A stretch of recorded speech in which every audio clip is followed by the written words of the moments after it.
Well, now that the No Kings protests are over, let's talk about the seriously flawed mentality a lot of the people that participated seem to have.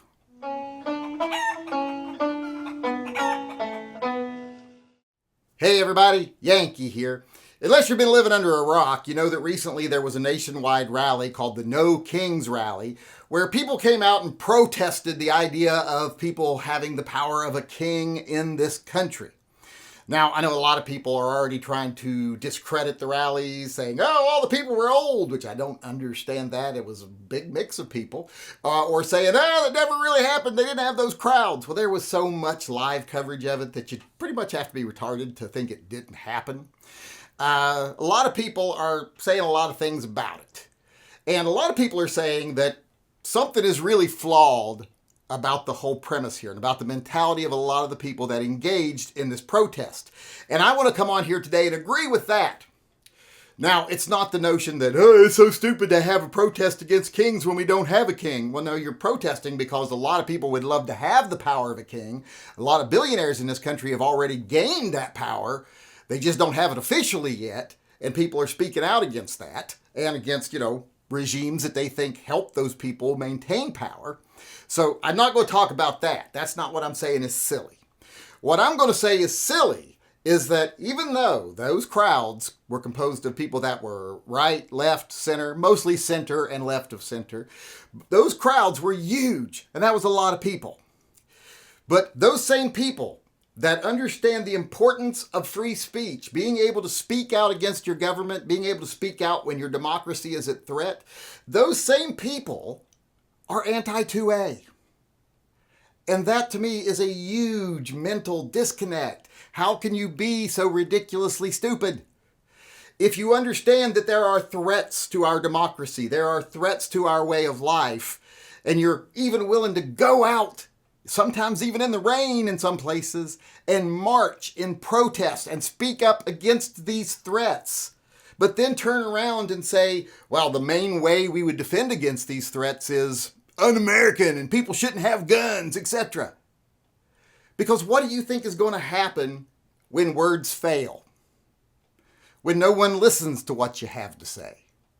Or, worse yet, when you're silenced? When the government just starts putting a provocateur in every crowd, throw a brick, and then shut you down to where you're not even heard.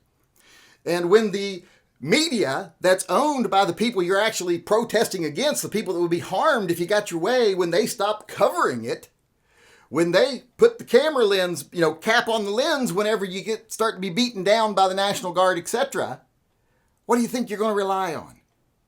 You're going to rely on the Second Amendment.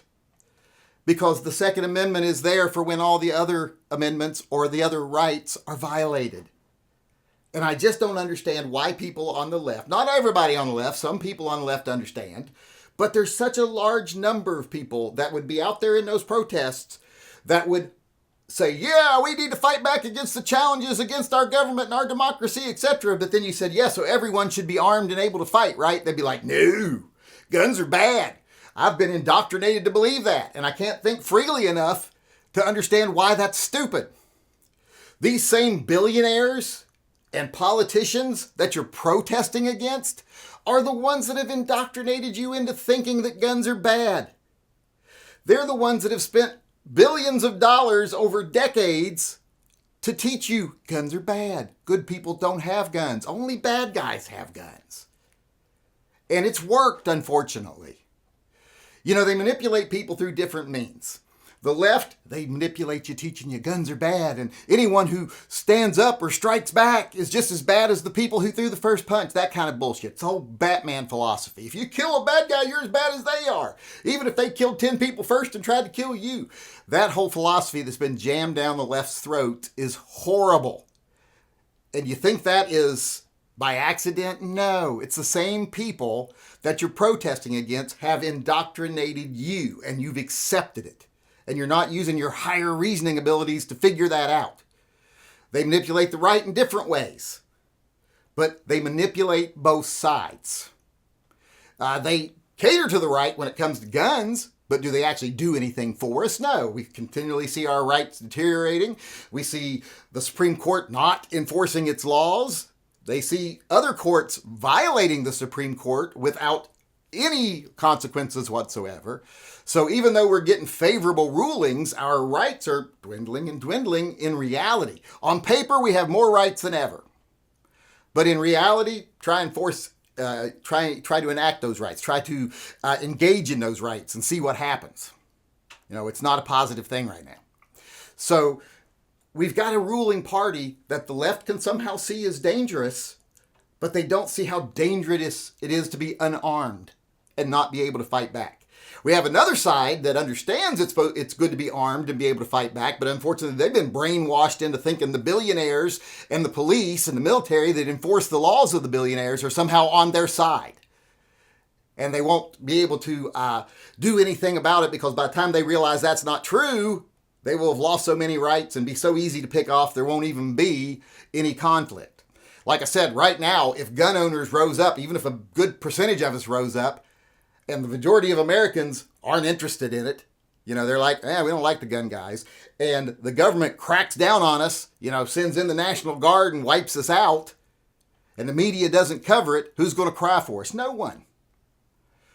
Which is why it's so bad to be thinking the government and the billionaires are on our side, and these people over here, the people we should be trying to convince and trying to arm, when it does come time to do more than talk, those should be our allies. At least we should be working to making them allies. And I'm not saying you compromise with the far left or the far right. The fringe is the fringe, and we ignore them. And we should start coming together. The 90% of the people that aren't in the fringe should start realizing, like I've said many times, we have more in common with each other than we do the fringes or the billionaires and politicians in power. And we need to start realizing that. And these people that engage, like I said, in these no king protests, fine, you do what you want to do. I support your right to protest. Anybody in the Second Amendment community that doesn't support the right to protest, well, then you don't have any voice when it comes to the Second Amendment either, because you're a hypocrite and you are of no value to anybody.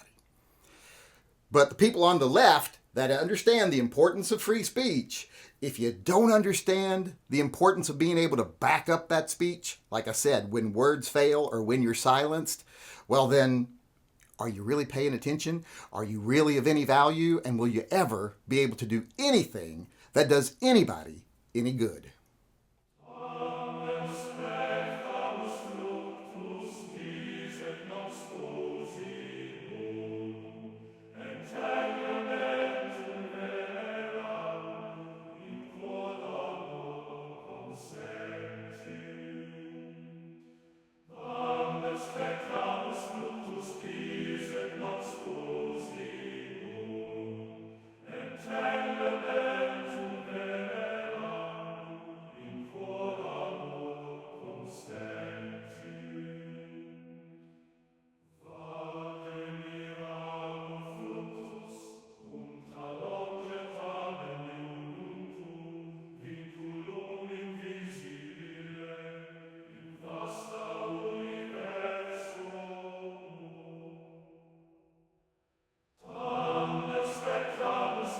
Spiritus, et non